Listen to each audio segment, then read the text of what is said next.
Muhammad.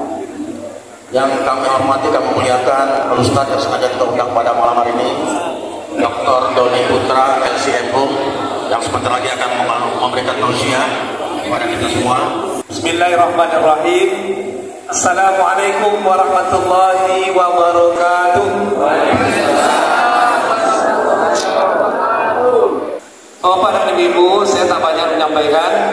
Pertama, tentu saja ucapan ribuan terima kasih kepada Bapak dan Ibu semua yang sudah memberikan kepercayaan kepada kami, pasangan Agung Nugroho Markarius Anwar, pada Pilwako yang lalu, dan Allah takdirkan kita sebagai peraih suara terbanyak.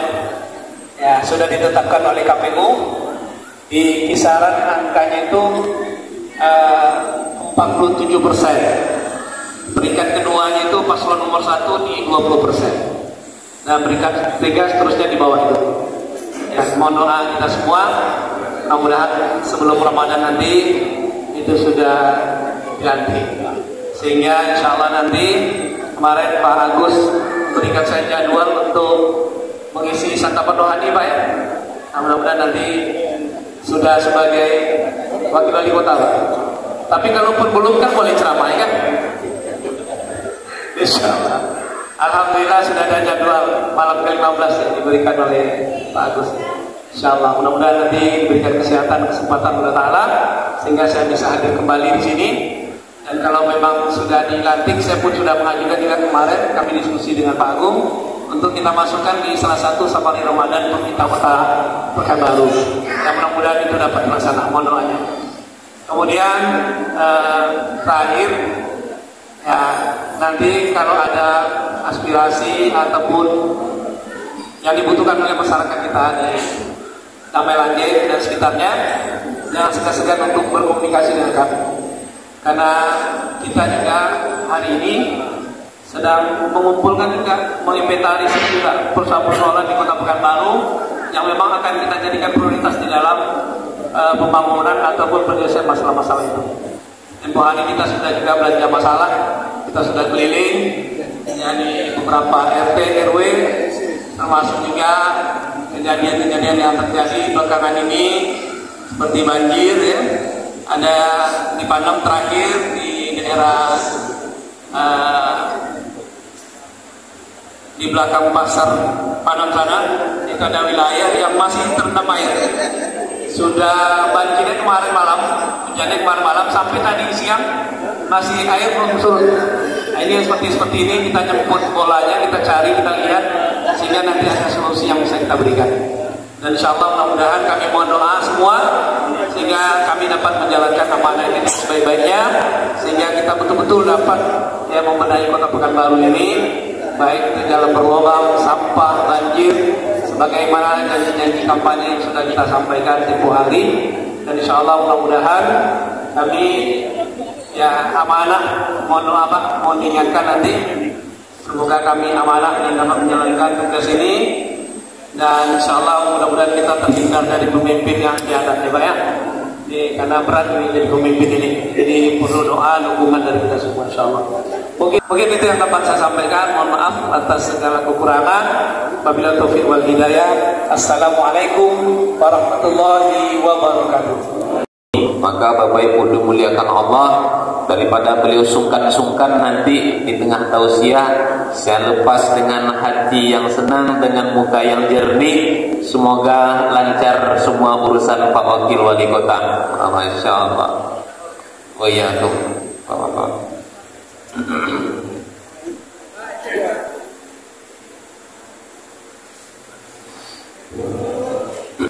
Bersyukur kita kepada Allah dengan banyak-banyak mengucapkan Alhamdulillah. Berselawat kita kepada Rasulullah dengan banyak-banyak mengucapkan Allahumma salli ala Sayyidina Muhammad wa ala ali Sayyidina Muhammad. Assalamu alayka ya Rasulullah. Ayah bunda kami, tak terasa zaman berubah, musim berganti. Waktu pun demikian adanya. Dari detik berubah menjadi menit, dari menit berubah menjadi jam, dari jam lalu berubah menjadi hari, dari hari berubah menjadi minggu, dari minggu kemudian menjadi bulan, dari bulan pun pindah menjadi tahun. Dan hari ini ayah bunda dimuliakan Allah, kita berada di penghujung tahun 2024. Tak beberapa saat lagi kita akan melangkah sampailah kita di tahun 2025. Nah, bunda dimuliakan Allah, malam hari ini kita coba sedikit untuk memuhasabah diri kita. Kita coba untuk bertanya, kita kenang-kenang diri kita. Mungkin sebagian di antara kita ada yang sempat terlintas di benaknya ada pertanyaan, kenapa ya saya sampai hari ini masih hidup? Bukankah saudara-saudara saya sudah banyak yang kembali menghadap Allah Subhanahu wa ta'ala? Yang terdekat contohnya ketua masjid kita sudah diambil oleh Allah kembali menghadap Allah Subhanahu wa ta'ala. Bapak Ibu dimuliakan Allah, kenapa Allah masih menghidupkan kita? Orang kalau reuni Bapak Ibu biasanya reuni SMP, reuni SMA. Kalau di saat reuni umur masih 30 tahun, pertanyaannya biasanya kamu kerjanya di mana? Kalau reuni pas umur sudah 40 tahun, anak kamu sudah berapa? Sempat umur menginjak 55 tahun, nanti pertanyaannya cucumu sudah berapa? Kalau umur sudah 60 tahun, 65 tahun, nanti pertanyaannya kawan kita yang masih hidup siapa saja? Yang sudah meninggal juga siapa saja? Itu umurnya berapa tadi itu, Bu? 65 tahun. Sempat umur panjang sampai 70 tahun, pertanyaannya kamu siapa? Nah, kalau berjumpa di saat umur sudah 70 tahun. Tapi setidaknya barangkali sempat terlintas di benak kita, kenapa Allah masih menghidupkan kita? Atau bahkan kita mendapati banyak orang yang mungkin ingin mati saja. Dan bagi kita ini, bagi orang-orang beriman, pertanyaan ini pertanyaan yang luar biasa. Kenapa Allah masih menghidupkan kita? Maka pertanyaan ini ayah bunda, jawabannya diantaranya dapat kita temukan di dalam surat Al-Mulk ayat 1 dan ayat 2. Surat apa, Pak? Al-Mulk ayat berapa? Ayat 1 dan ayat yang kedua. Ayah bunda boleh ikuti saya. A'udzu billahi minasy syaithanir rajim. 1, 2, 3.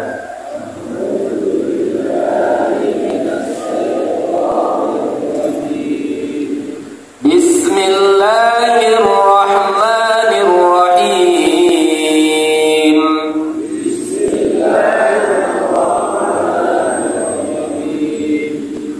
Tabarakalladzi biyadihil mulku wa huwa ala kulli syai'in qadir.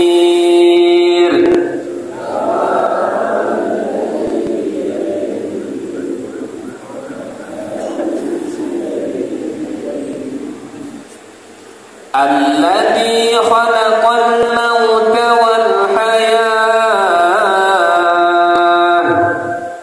liyabluwakum ayyukum ahsanu amala wa huwal azizul ghafur. Kata Nabi, siapa yang membaca surat Al-Mulk setiap sebelum tidur, nanti Allah akan bebaskan dia dari siksa kubur. Apa utamanya Bu? Dibebaskan dari siksa kubur. Ada tak siksa kubur? Ada, karena sebagian umat Islam ada yang punya pemahaman siksa azab kubur itu tak ada. Banyak dalil tentang adanya siksa kubur. Satu di antaranya, marra Rasulullah sallallahu alaihi wasallam biqabraini, lewat Nabi dekat dua kuburan. Lalu apa kata Nabi? Innahuma la yu'adziban, dua orang yang di dalam kubur ini sedang diazab, disiksa, kata Nabi. Wa ma yu'adzibani fi kabirin, mereka diazab bukan karena mereka melakukan dosa besar. Amma ahaduhuma, adapun satu dari dua orang yang sedang diazab di dalam kubur ini, la yastanzih min baulihi, disebabkan karena hendak cebok. Setelah apa? Buang air kecil. Artinya ayah bunda, hendak cebok saja setelah buang air kecil itu cukup untuk mendatangkan petaka di dalam kubur, di alam barzakh. Apakah lagi kalau semasa hidup sempat tak bayar hutang? Apalagi kalau semasa hidup pernah mengambil hak milik orang. Hati-hati. Faman ya'mal mithqala dzarratin khairan yarah, wa man ya'mal mithqala dzarratin syarran yarah. Siapa yang membaca surat Al-Mulk setiap sebelum tidur, ayah bunda cuma 30 ayat saja, insyaallah tak akan sampai 15 menit. Ayah bunda tolong diusahakan ya, dirutinkan setiap sebelum tidur baca surat Al-Mulk. Siapa yang membaca surat Al-Mulk setiap sebelum tidur, kalau dia mati Allah akan bebaskan dia dari siksa kubur. Pertanyaan kita tadi, kenapa Allah masih menghidupkan saya? Tabarakalladzi biyadihil mulku wa huwa ala kulli syai'in qadir. Maha suci Allah yang digenggamannya segala kerajaan, dan dialah zat yang maha berkuasa atas segala sesuatunya. Alladzi khalaqal mauta, dialah yang menciptakan kematian. Wal hayata, dia juga yang menciptakan kehidupan. Tadi malam kita mati, lalu pagi Allah hidupkan kita sampai detik ini. Sebentar lagi pun kita akan mati. Kenapa? Kata Nabi, tidur adalah awal dari kematian. Alladzi khalaqal mauta, dia yang menciptakan kematian. Malam kemarin kita semua sudah mati, lalu di waktu pagi wal hayata, Allah hidupkan kita lagi. Kenapa Allah hidupkan padahal kita sudah mati? Liyabluwakum ayyukum ahsanu amala. Karena Allah ingin menguji, karena Allah ingin melihat siapa di antara kamu yang masih mau memperbaiki amalnya, siapa di antara kamu yang masih mau memperbaiki tindak tanduk perbuatan dan tingkah lakunya. Ahsanu amala. Apa bukti kita mati tadi malam? Buktinya ketika kita bangun dari tidur, kita berterima kasih di waktu pagi kepada Allah dengan mengucapkan alhamdulillahilladzi at'amana wa saqana wa ja'alana. Yaitu doa bangun tidur. Ini tanda-tanda dah mulai lapar nambahnya nih. Dah mulai manggil-manggil kepala kambing. Sampai-sampai doa bangun tidurnya alhamdulillahilladzi at'amana wa saqana wa ja'alana minal. Doa bangun tidur Bu. Ahyana ba'da ma amatana. Syukur kami, alhamdulillah, syukur kami, terima kasih kami ya Allah. Alladzi ahyana, Zat yang masih menghidupkan kami ya Allah, ba'dama amatana, padahal tadi kami sudah mati. Kita mati lalu dihidupkan oleh Allah. Kita dari tak ada kemudian diadakan oleh Allah. Untuk apa? Liyabluwakum ayyukum ahsanu amala, agar kita memperbaiki amal kita, perbaiki akhlak kita, tindak tanduk perbuatan kita. Memang kita sudah sholat, tapi jangan-jangan sholat kita masih banyak yang cacat. Memang kita rutin sedekah, tapi sedekah bukan karena Allah, tapi agar harta yang keluar dapat kembali dalam bentuk yang berlipat ganda supaya menjadi orang kaya. Memang kita rutin sholat tahajud, tapi sholat tahajud kita belum lagi karena Allah, tapi agar suami naik pangkat, anak naik jabatan. Memang kita rajin sholat duha, tapi jangan-jangan sholat duha kita belum lagi karena Allah, tapi agar dagangan kita semakin laris, usaha kita semakin maju dan berkembang. Kenapa Allah hidupkan kita ahsan wa amala? Jangan-jangan sampai hari ini kita hidup masih dari yang haram. Jangan-jangan sampai hari ini anak kita masih disuapkan dari harta riba, suap menyuap, sogok menyogok. Kenapa Allah hidupkan kita sampai hari ini? Barangkali di antara kita adik-beradik ada yang tak bertegur sapa. Kenapa Allah hidupkan kita sampai hari ini? Jangan-jangan kita sampai hari ini belum maksimal untuk berbakti kepada kedua orang tua kita, terlalu perhitungan di saat berbuat baik kepadanya. Kenapa Allah hidupkan kita sampai hari ini? Intinya karena Allah sayang. Karena sayangnya Allah hidupkan kita, Allah beri kita kesempatan ahsanu amala untuk memperbaiki semuanya. Tentu dari yang saya jelaskan barusan tak bisa saya urai semuanya satu persatu, mengingat waktu kita yang sangat terbatas. Saya ambil beberapa poin saja, ayah bunda. Allah hidupkan kita sampai hari ini. Jangan-jangan banyak di antara kita yang masih tak sholat, atau sholatnya banyak yang bolong. Bukankah Nabi sudah berkata, al-ahdul ladzi bainana wa bainahum as-shalah, perjanjian kami dengan mereka itu adalah salat. Faman tarakaha faqad kafara, siapa yang meninggalkan salat maka sungguh dia sudah kafaro. Apa arti kafaro kira-kira Pak Bu? Apa arti kafaro? Kafir. Bainar rujuli wal syirki wal kufri tarkus salah, yang membedakan antara keimanan dengan kemusyrikan dan kekafiran seorang manusia adalah salat. Man taraka salata muta'ammidan faqad kafara jihara, siapa yang meninggalkan salat dengan sengaja maka dia sungguh kafir secara nyata. Maka kita dapati di dalam kitab Sahih Fiqhus Sunnah yang ditulis oleh Imam Abu Malik Kamal bin Said Salim, ketika orang meninggalkan sholat dapat dia terjebak ke dalam lembah-lembah kekafiran. Ketika dia terjebak ke dalam lembah kekafiran, dua risiko yang akan dia rasakan. Mana dia dua risiko itu? Satu risiko duniawi, yang kedua risiko ukhrawi. Mana risiko duniawi? Ada 7. Mana yang 7? Satu, dia tak berhak menjadi wali dalam pernikahan anaknya. 2, dia tak berhak menikah dengan wanita muslimah.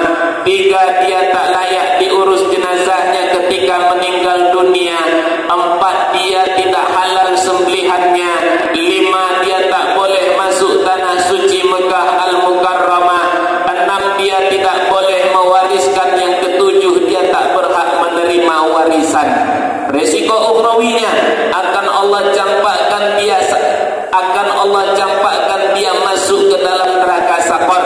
Mudaththir 42:43. Ma salakakum fi saqar?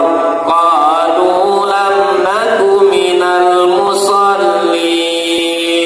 Hai hamba-hambaku, kata Allah, kenapa kalian celah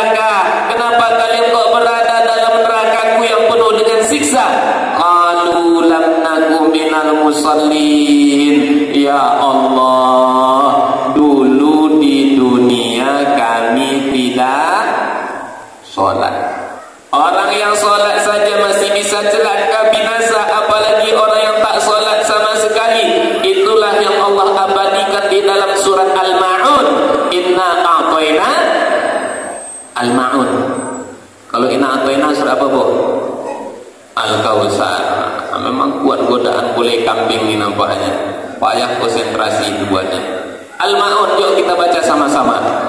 Ara'aital ladzi yukadzibu bid-din, fadzalikal ladzi yad'ul yatim wa la yahuddu 'ala ta'amil miskin alladzina hum fawail, maka celaka, maka neraka, siksa untuk siapa? Mereka yang sholat. Siapa orang yang sholat masih celaka masuk neraka juga? Sahun, mereka yang lalai. Ketika dia meninggalkan sholat, terjebak dia ke dalam lembah kekafiran. Dua resiko yang akan dia rasakan. Satu resiko duniawi, dua resiko ukhrawi. Resiko ukhrawinya satu, Allah campakkan dia masuk ke dalam neraka sakor. Resiko duniawi ternyata di 7. Ingat yang 7 Pak Bu? 1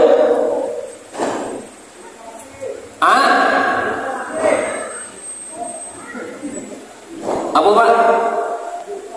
Oh lupa. Cik lupa selabian dah takana. 1, tak berhak menjadi wali dalam pernikahan anaknya. 2, dia tak berhak menikah dengan wanita muslimah. Makanya bunda kalau cari menantu, pastikan betul menantu ibu itu laki-laki yang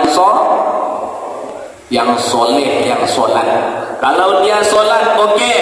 Kalau dia tak solat, sorry bro. Bunga tak setangkai, kumbang tak seekor. Kalau dia tak solat, tak ada ceritanya, Bu. Ustaznya nyoyo jelai solat Pak Ustaz, akhlaknya pun bagus Pak Ustaz, tapi miskin. Tak ada cerita kalau calon menantu ibu tak solat. Pak Ustaz, kalau solatnya memang tak Pak Ustaz, tapi anak orang kayu. Macam-macam motonya bawa Pak Ustaz. Potang Fortuner, potang Cilai Expander, potang Cilai Blender, potang Cilai rice cooker.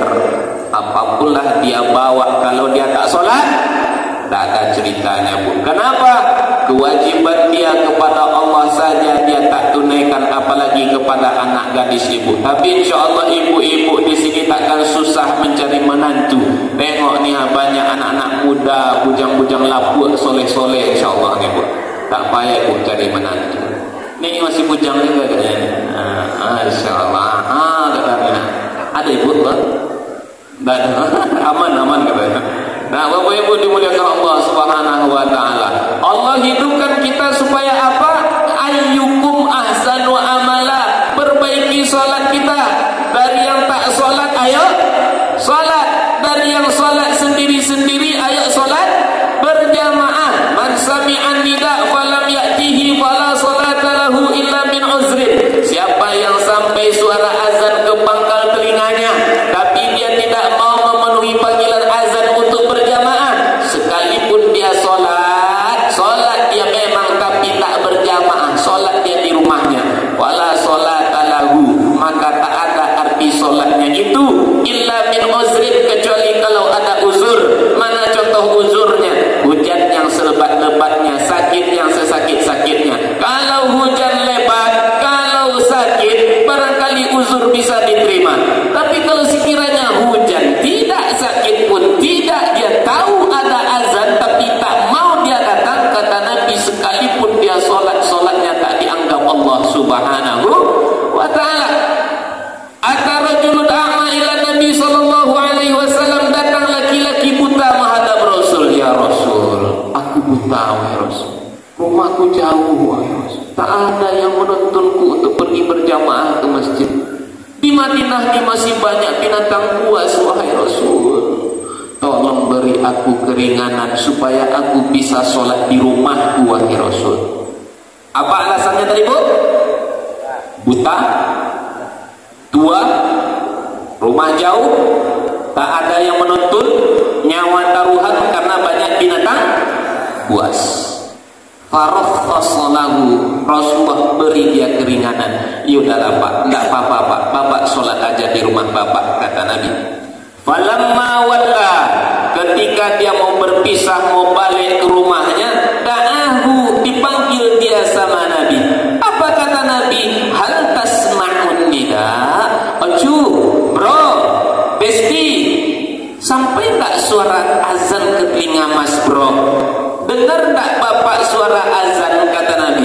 Qala na'am, aku dengar wahai Rasul. Qala fa'ajib, oh kalau begitu penuhi. Artinya ayah bunda, kalaulah orang buta, rumah jauh, banyak binatang buas, sudah tua renta, tak ada yang menuntun untuk pergi ke masjid, masih Rasul suruh untuk berjamaah, apakah lagi?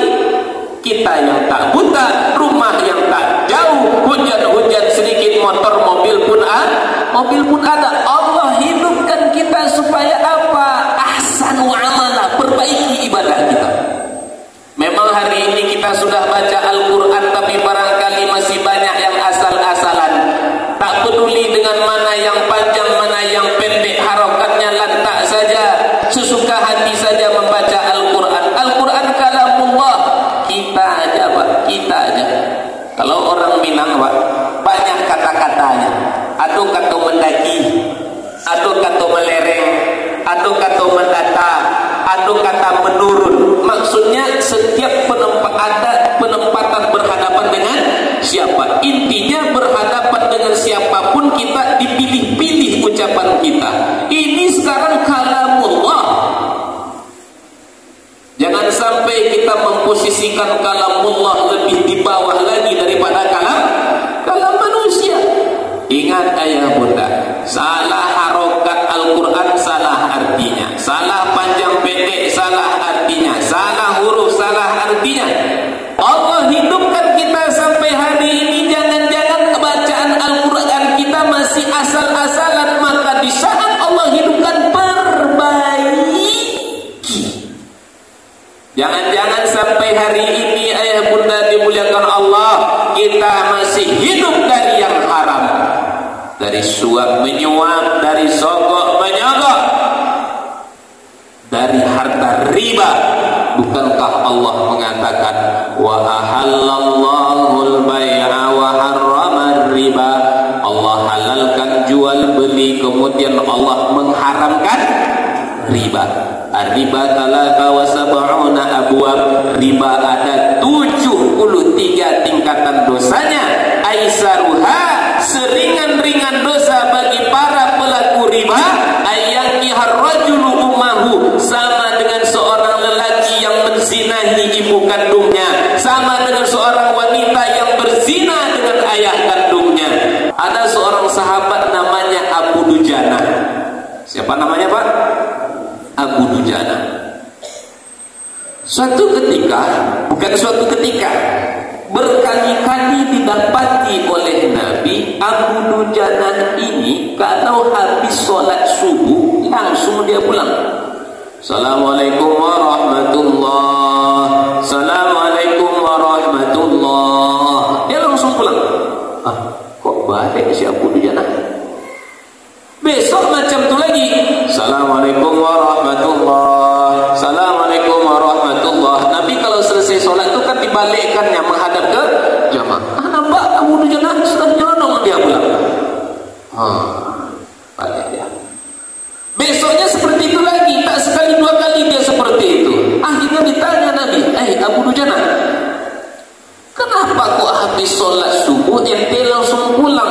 Ente tak ada hajat sama Allah? Emangnya ente tak mau berdoa dulu sama Allah? Zikirlah dulu, aminkanlah doa demi doaku. Seakan-akan engkau yang orang yang tak punya hajat sama Allah. Tak ada hajat kau sama Allah, Abu Dujana. Aduh, Nabi, banyak hajatku. Tapi kenapa kau langsung pulang. Kata Abu Dujanah, aku ada uzur wahai Rasul. Uzur kamu apa Abu Dujanah? Wahai Rasul, aku punya tetangga. Kenapa dengan tetanggamu? Tetanggaku itu punya pohon korma, di mana pohon korma dia itu condong, tuh apa bahasa Indonesia apa?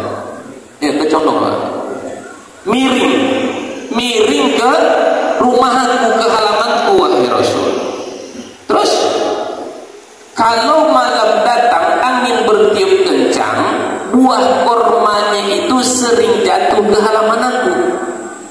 Nah, aku cepat pulang wahai Rasul. Biasanya anakku itu cepat bangunnya. Kenapa dia cepat bangun? Karena dia terbangun karena perutnya yang lapar. Maka anakku ketika dia bangun, apapun yang dia dapat pasti akan dia makan. Tak terlepas dari korma-korma itu. Makanya aku cepat pulang wahai Rasul. Kalau aku cepat pulang, aku kumpulkan korma-korma itu, nanti aku antarkan kepada yang punya korma. Jadi pernah suatu ketika wahai Rasul, aku lambat pulang wahai Rasul. Pas aku lambat pulang, ternyata anakku karena lapar bangunlah dia wahai Rasul. Akhirnya dikumpulkannya lah korma-korma yang jatuh ke halamanku. Korma itu punya siapa tadi Pak? Punya tetangga. Dimakannya wahai Rasul, karena memang kami sering tidur dalam keadaan kelaparan wahai Rasul. Akhirnya apa? Aku panggil anakku, aku kejar anakku, lalu kemudian aku korek mulutnya sampai ke tenggorokannya, sampai dia muntah-muntah. Lalu aku katakan kepada anakku, wahai anakku, jangan engkau permalukan ayahmu di hadapan Allah. Nah, dikorek lagi sama Abu Dujanah, mati pun engkau karena aku keluarkan korma ini, aku takkan takut kepada Allah. Kenapa? Karena aku tak mau dagingmu yang suci bercampur aduk dengan yang diharamkan Allah Subhanahu wa ta'ala. Akhirnya ayah bunda, cerita Abu Dujanah ini sangat panjang. Akhirnya Nabi pun menangis, dan kemudian kormanya tetangganya tadi dibeli oleh Rasulullah dan diberikan kepada si Abu Dujanah. Poinnya ayah bunda, intinya adalah bagaimana sahabat begitu kuat usahanya untuk menjaga dirinya dan keluarganya dari apa? Dari yang diharamkan Allah Ta'ala. Jadi Allah hidupkan kita sampai hari ini. Jangan-jangan harta kita masih bercampur aduk dengan yang haram. Allah hidupkan kita agar dibersihkan semua harta kita. Kenapa Allah hidupkan kita sampai hari ini ayah bunda?